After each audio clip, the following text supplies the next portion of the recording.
Hey there everyone, I'm here with comic creator Jim Zub, writer of the popular Skull Kickers comic out of Image Comics. It's nice to meet you. It's a pleasure. How you doing? Like the third time today. It's all good. Now you have Skull Kickers out, you've got Pathfinder, Makeshift Miracle, you've also got a new comic coming out, Samurai Jack. Yeah, I'm going to be writing Samurai Jack for IDW. I've got Skull Kickers and Image. I'm doing a couple issues for Valiant. I'm writing the Shadowman Halloween special. I'm staying pretty busy. It's good. You've had Skull Kickers out now for a few years. Right. What made you choose to combine fantasy with comedy? Well, I think as a genre, most genres can mix really well with comedy in general. And for me, because of my gaming background, I love Dungeons and Dragons, I love tabletop games. For us, it was always kind of an irreverent thing. Fantasy was not sacred, serious kind of stuff. It was always hokey and empty and ridiculous. And so for me, it just felt like a natural fit. That's the way I look at fantasy in general, and that's how I look at sword and sorcery stuff. It's kind of slam bang, big action, big ridiculous. And so, Skull Kickers is my love letter to the genre, sword and sorcery as a whole. So that's really where it comes from. Very natural kind of approach to how I see the genre and what I like about it. Are you playing any games now?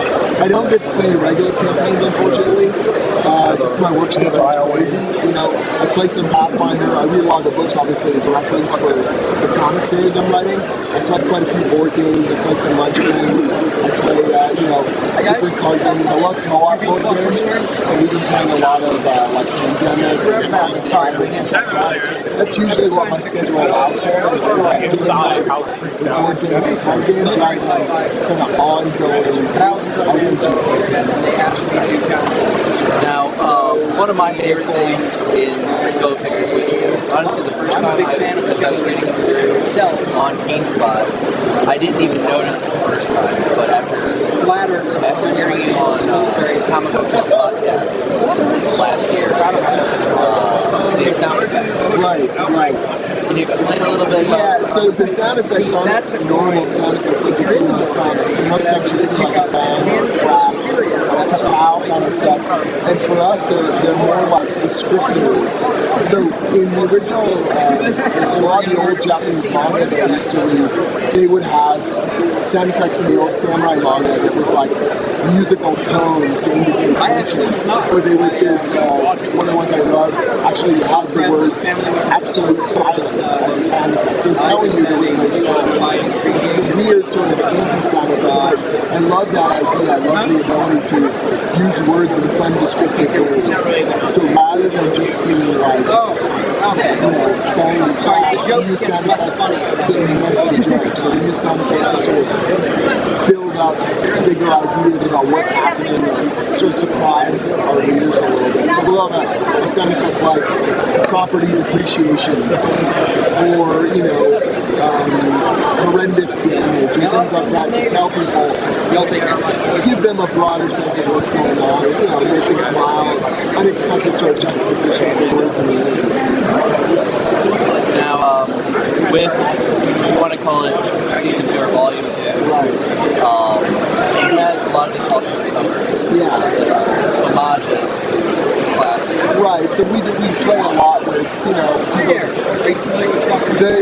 the industry as a whole, right? So we did a series of 5 reboots that weren't reboots, and each one had a different adjective attached to it. So we did the Uncanny Skull Kickers, the Savage Skull Kickers, the Mighty Skull Kickers, the all-new Secret Skull Kickers, and Dark Skull Kickers Dark. And so they were all just sort of riffing on superhero, their tendency in superhero comics to reboot a lot or to throw a new number one on a cover. So we, just like everything else, kind of irreverent and sarcastic approach to big fan of this one, which is a Polish saying, Me and Witcher, New 52 for the not my circus 20-year-old This is the coin. It's not your plan right now. We are doing a short story issue that has prequel stories, and it's called Before Skull Pickers. But you give them the coin, which I'm sure is there's still a little goodwill. You're not actually putting it in. I've never heard of that before. Exactly. And you can expect that someday you'll get that coin back to Did Marvel have anything to say about it? I have some friends over at Marvel, and they think it's funny stuff. Frank Cho, we did a riff on his Savage Wolverine #1 cover.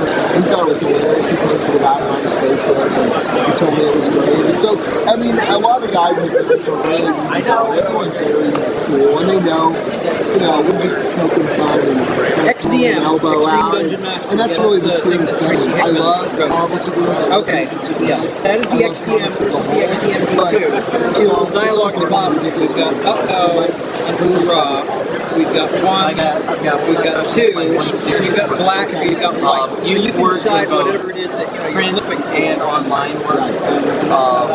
You noticed a difference in Sergeant how Schlock's moral compass. Sergeant Schlock, what's this guy, considered an embodiment of serious work. appetite and violence. I mean, it used to be a few years ago. I think there was a great divide between the web comics and print comics, and there was a sense of unless you have a real publisher, make friends with it, you're not take a legitimate, bath you're not, in it, eat it. a real comic, or you're not. Okay. You couldn't. But make with it a in the two- book with a business, two-sided but coin, it's just not true. And I You think can it's actually get becoming more there's and more eat it. You obvious. can actually get So, the Penny results. Arcade is the most read Wind up comic. and kill it.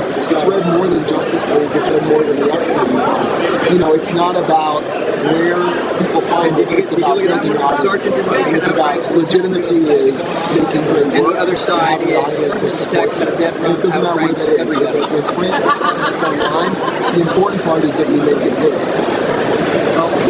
Thank you very much, Jim. Absolute pleasure. Guys, this is Baka, and I'll see you next week on another Uncanny.